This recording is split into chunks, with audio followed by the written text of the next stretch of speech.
कहानी के शुरुआत में हम एक पहाड़ी इलाके को देखते हैं जहाँ पर 3 लोग काम कर रहे थे। यहाँ पर लड़का का नाम मेसी होता है, वहीं इन दोनों लड़कियों का नाम लीजा और सोफी होता है। यहाँ पर हमें पता चलता है कि लीजा एक विधवा औरत थी, वहीं सोफी उसकी बेटी थी और मेसी लीजा के पड़ोस में रहता था और इसीलिए वो कई बार लीजा के कामकाज में हेल्प भी किया करता था। दरअसल लीजा और मेसी का चक्कर भी चल रहा था और उन दोनों की चक्कर वाली बात सोफी को भी पता था। अब यहाँ पे काम खत्म करने के बाद लीजा अपने घर की तरफ निकल पड़ती है क्योंकि उसे अपने घर के भी काम करने थे। अब लीजा के जाने के बाद सोफी मेसी के पास आकर उससे छेड़छाड़ करने लगती है। यहाँ पर सोफी मेसी को सेड्यूस करने लगती है उसके साथ संभोग करने के लिए और फाइनली मेसी उसकी अदाओं पर फिदा हो जाता है। अब यहाँ पर मेसी गर्म हो जाता है और वो लीजा के साथ संभोग करने वाला होता है, लेकिन फिर उसके माइंड में कुछ आता है जिसके कारण से वो रुक जाता है। दरअसल मेसी की उम्र लगभग 50 साल थी और वहीं सोफी अभी 20 साल की थी, इसीलिए मेसी उसके साथ नहीं करना चाहता था क्योंकि इन दोनों की उम्र में काफी डिफरेंस थी। और इसके बाद सोफी अपने घर आ जाती है। यहाँ पर हम देखते हैं कि लीजा अपने खेती बाड़ी के साथ साथ वो सिलाई का भी काम करती है। यहाँ पर लीजा अपनी बेटी सोफी को फ्रेश होने के लिए कहती है ताकि वो दोनों मिलकर खाना खा सके। अब खाना खाने के बाद ये दोनों माँ बेटी एक ही बिस्तर पर सो जाती है। अब अगली सुबह यहाँ पर बारिश होने लगती है। वहीं लीजा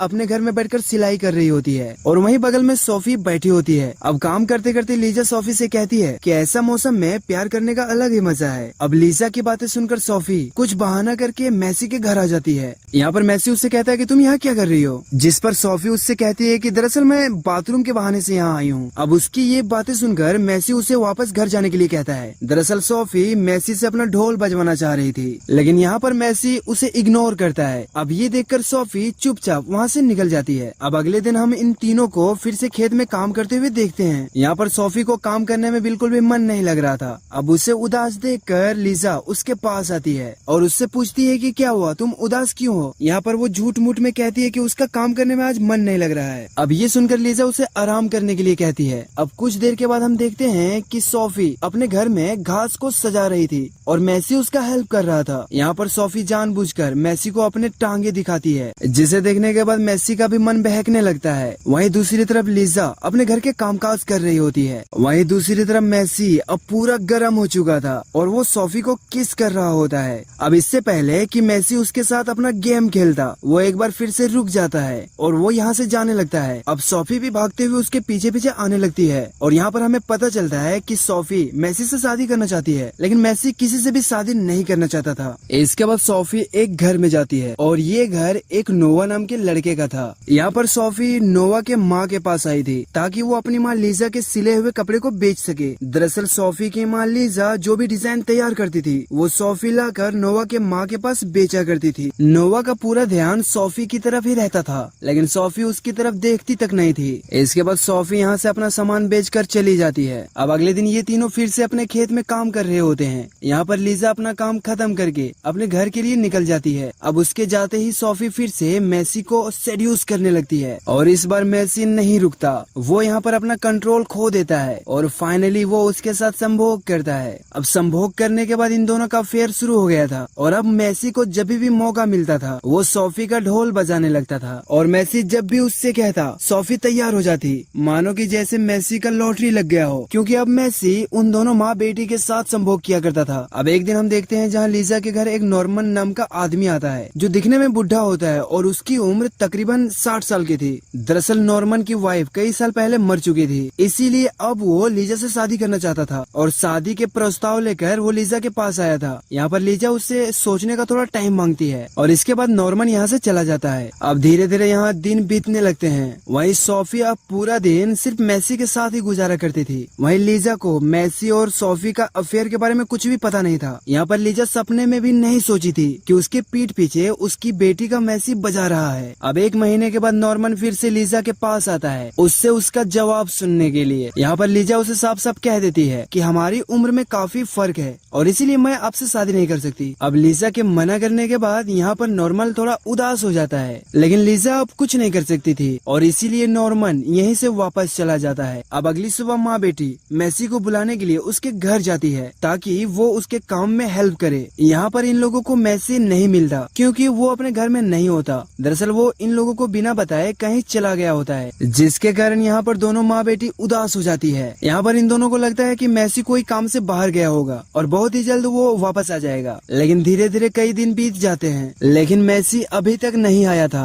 अब एक दिन लीजा और सोफी साथ में नहा रहे थे, तभी लीजा नोटिस करती है कि सोफी का पेट बड़ा हो गया है। अब यहाँ पर लीजा जैसे ही उसका पेट देखती है वो एकदम से चौंक जाती है क्योंकि उसे पता चल जाता है कि सोफी प्रेग्नेंट है। अब यहाँ पर वो सोफी से पूछती है कि अरे कल मोही तू किसके साथ मुंह काला किया है, बताओ जल्दी। यहाँ पर सोफी पहले तो उसे कुछ नहीं कहती, लेकिन लीजा के डांटने से वो बता देती है कि मैंने मैसी के साथ किया था। अब उसकी बातें सुनने के बाद लीजा को समझ में आ जाता है कि मैसी अपना घर छोड़कर यहाँ से क्यों गया है। मैसी लीजा का भी बजाया करता था, इसीलिए उसे अपने आप पर भी गुस्सा आ रहा था कि उसने एक इतना नालायक बंदे पर यकीन कैसे किया। अब अगले दिन हम लीजा को खेत में काम करते हुए देखते हैं। वहीं थोड़ी दूर में सोफी नोवा के साथ में बैठी होती है। अब लीजा अपना काम खत्म करके अपने घर के काम करने के लिए निकल जाती है। नोवा पहले से ही सोफी से प्यार करता था, इसीलिए वो उससे मिलने के लिए आया था और नोवा उसी लेडी का बेटा था जिसके पास सोफी अपना सिला हुआ सामान बेचा करती थी। इसीलिए लीजा भी नोवा को अच्छी से जानती थी। अब लीजा के जाने के बाद ये दोनों घास वाले कमरे में आते हैं। यहाँ पर नोवा सोफी के साथ मजे करना चाहता था, लेकिन जैसे ही उसकी नजर उसके पेट पे पड़ती है तो वो समझ जाता है कि सोफी कुछ ही महीनों के बाद माँ बनने वाली है। यहाँ पर नोवा सोफी से उस बच्चे के बारे में पूछता है, लेकिन सोफी उसे कुछ नहीं कहती। यहाँ पर नोवा गुस्सा हो जाता है। वो कहता है कि मैं तुमसे शादी करना चाहता था, लेकिन अब नहीं करूंगा। मैं तो क्या, गाँव का कोई भी लड़का तुमसे शादी नहीं करेगा। अब नोवा के गुस्से से सोफी डर जाती है और वो भी यहाँ से जाने लगती है। अब यहाँ से भागकर सोफी सीधे नॉर्मन के घर जाती है जो उसके माँ से शादी करना चाहता था। अब सोफी को अपने घर में देखकर नॉर्मन थोड़ा सा हैरान हो जाता है और बाहर बारिश भी हो रही थी, जिसके कारण सोफी थोड़ी सी भीग भी गई थी। अब यहाँ पर सोफी उसके गले लगकर रोने लगती है तो नॉर्मन उसे शांत कराता है। यहाँ पर नॉर्मन उसे चेयर पर बैठने के लिए कहता है और उससे पूछता है कि क्या हुआ, तुम रो क्यों रही हो। यहाँ पर सोफी उसे कुछ नहीं कहती, बल्कि वो अपने गीले कपड़े को सही करने लगती है। अब सोफी को कपड़े चेंज करते हुए देख नॉर्मन अपना मुंह दूसरी तरफ घुमा लेता है और तभी यहाँ पर सोफी उससे पूछती है कि क्या तुम मुझसे शादी कर सकते हो। अब यहाँ पर सोफी का सवाल सुनकर नॉर्मन थोड़ा सा हैरान हो जाता है। यहाँ पर वो खुद को संभालते हुए कहता है कि देखो हमारी उम्र में काफी फर्क है। अब यहाँ पर नॉर्मन की बातें सुनकर सोफी उसे सेड्यूस करने लगती है ताकि नॉर्मन उसकी तरफ अट्रैक्ट हो जाए और वो शादी के लिए हाँ कर दे, लेकिन नॉर्मन उसे रोकता है। दरअसल वो भी उसका पेट देख के समझ गया था। यहाँ पर वो सोफी को शादी के लिए मना करता है और फिर वो उसे चैन हस्तक कराने के बाद उसे अपने घर जाने के लिए कहता है। अब जैसे ही सोफी अपने घर आती है तो लीजा उससे पूछती है कि तुम कहाँ गई थी। यहाँ पर सोफी अपनी माँ से कहती है कि गाँव का कोई भी लड़का मुझसे शादी नहीं करना चाहता और इसीलिए मैं नॉर्मन के पास गई थी ताकि वो मुझसे शादी कर ले, लेकिन वो बुढ़ा भी मुझसे शादी करने के लिए तैयार नहीं है। यहाँ पर सोफी की बात सुनकर लीजा थोड़ा सा उदास हो जाती है। वो समझ गई थी कि अगर सोफी की शादी जल्दी नहीं हुई तो इससे सोफी की जिंदगी भी खराब हो सकती है और वो इस बात से भी थोड़ी दुखी होती है कि उसने मैसी पर भरोसा किया था। वो तो लीजा के साथ गपागप करता ही था, लेकिन उसने सोफी का भी जिंदगी खराब कर दिया। यहाँ पर लीजा जितना कसूरवार वो सोफी को मानती थी उतना ही कसूरवार वो खुद को भी मानती थी। अब अगले दिन लीजा नॉर्मन को अपने घर बुलाती है ताकि वो किसी तरह उसे समझा बुझाकर उसको सोफी से शादी करने के लिए मनाया जा सके।